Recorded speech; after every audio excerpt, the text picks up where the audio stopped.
Hello and welcome back to the technical charts analysis section. So we're going to start off with the US dollar index. Again, the US dollar index will show us whether the US dollar was weakening or strengthening over a certain period of time. So again, this is the US dollar index, and as we can see, the US dollar again was mostly bearish for quite some time. Okay, and most recently it was consolidating for a few phases, but after every consolidation it continues to weaken, and it touched a low of at this point on last Thursday early morning, local Singapore time at about 2 a.m.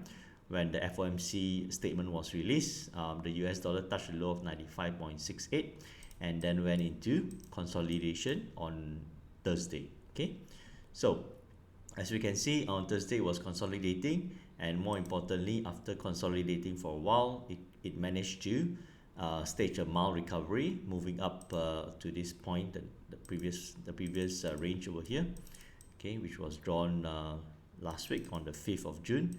Okay, so we can see that number one, the sentiment has obviously changed from being bearish for a number of weeks to consolidating. And for the last two market days, on last Friday and also last Thursday, Thursday was the first turnaround, the first day that it actually staged a very good recovery. And on Friday it consolidated, retraced a little bit. However, during the UK and US trading sessions, it continues to recover further. Okay, so currently the US dollar is pretty quiet. As you can see, the price action and the US dollar index is resting at the 97.045 levels. Okay, so the main point to note is that US dollars, the sentiment for the US dollar is currently on a slightly bullish sentiment. Okay, so it means that possibly, depending on where the price action shows during the UK and US trading session, there could be a chance that the US dollar could continue to strengthen. Okay, so this is the one. So yeah, so as the US dollar strengthened during the UK and US trading session, we can see that when we put our cursor here, this is 1300 plus 5 hours if you're in Singapore or Malaysia. So this one will be 13 plus 5, 1800 hours, which is 6 p.m. local Singapore and Malaysia time on last Friday. Okay, so 6 p.m. went up, and this is the other one, 1700. This one plus 5 is 2200 hours. So at 6 p.m. strengthened, at 10 p.m. strengthened further. Okay, and during the Asian trading session, it was mostly weak.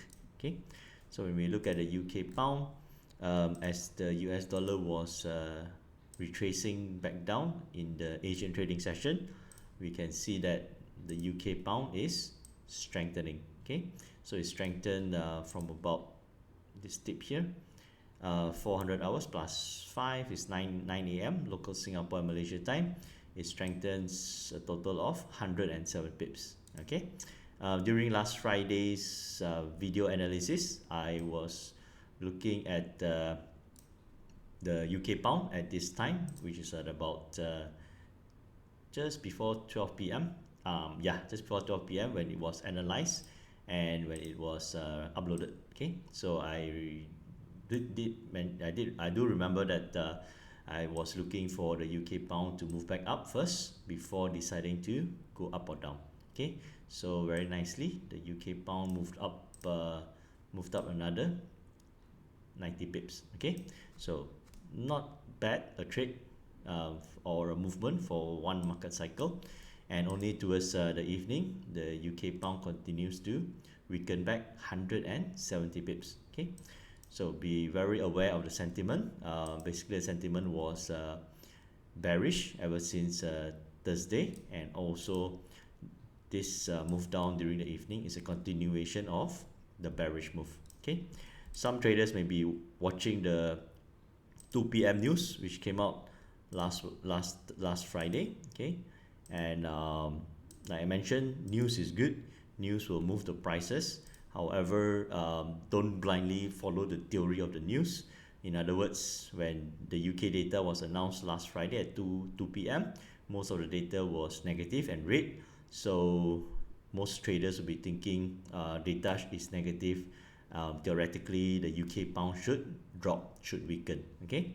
However, as you can see, the UK pound at about 2 p.m. okay, when the data was announced, it didn't really drop a lot. It just dropped on this 1 hour candle, moving down about 30 pips. However, it finds reasonable support and then moves up another 77 pips. Okay, so for me, the energy and the momentum is a follow through from the previous day, which was on Thursday, and this data that came out on last Friday at 2 p.m.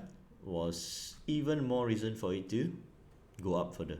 Okay, so yeah, so that was the movements of the UK pound, which went up about 100 pips in the Asian trading session and then moved down 170 pips during the US trading session. So 100 pips up, 170 down, 270 pips in total, excluding all those minor moves. Okay, so again, markets will give you plenty of opportunity to trade. You don't have to catch every single pip. Just make sure you catch about 25 pips to 50 pips on average per week, and you are doing fine. Okay, so moving on to the euro dollar. Again, we can see that the US dollar was the core, where it recovered during Thursday and also on Friday. So we see the UK pound dropping on Thursday and Friday, and of course we also see the euro dollar first of all consolidating on Tuesday and Wednesday, and on Thursday it also continues to weaken, and on Friday it was a follow through drop. Okay, so the euro dollar also dropped a total of about 180 pips over Thursday and Friday. Okay, so moving on to gold prices. Gold prices again was previously on a bullish trend, and for the last few days it was just consolidating in a range. So even in the range it was moving at about 20 to 30 US dollars. Okay, so last Friday was no different. Gold prices was mostly pretty quiet in the morning, and towards 2 p.m. local Singapore time, you can see below 9 plus 5 1400, gold prices moved up about $15 during the UK trading session, and towards the evening it moved back down about 12 US dollars. Okay, so currently it's still pretty quiet, the gold prices. So again, it's waiting for further momentum and direction, but in the short term it is on a bullish sentiment, so there could be a tendency for gold prices to go up rather than down. Okay, oil prices also, again, as you can see, the turning point was last Thursday after the FOMC announcement. Oil peaked at this price over here, $40.06, and after that it has been dropping for about $4.68 over last Thursday and last Friday. Okay, so again, if you notice, the impact of all the change in sentiment came last week after the FOMC statement, and followed up by the rise in COVID-19 cases. Okay, so these are some of the things that you need to be hands-on and be sensitive to in terms of the sentiment and what has changed in the economic or financial landscape. Okay, so yeah, so that is the wrap up for the last few days and also for today. So far markets are pretty quiet, but the general sentiment is US dollar is slightly bullish, but it could be trading in a range now. So there's always a chance that the US dollar could weaken back a bit if it breaks this dynamic trend line. Okay, so yeah, we got to analyze the markets and the chart patterns again just before the UK trading session today, and also just before the US trading session tonight. Okay, so always get the latest sentiment, the latest news, and the latest chart patterns before you enter a trade. Okay, so yeah, so I hope this today's videos helps you guys to understand the markets again, and have a good trading day, and I'll see you again tomorrow. Thank you.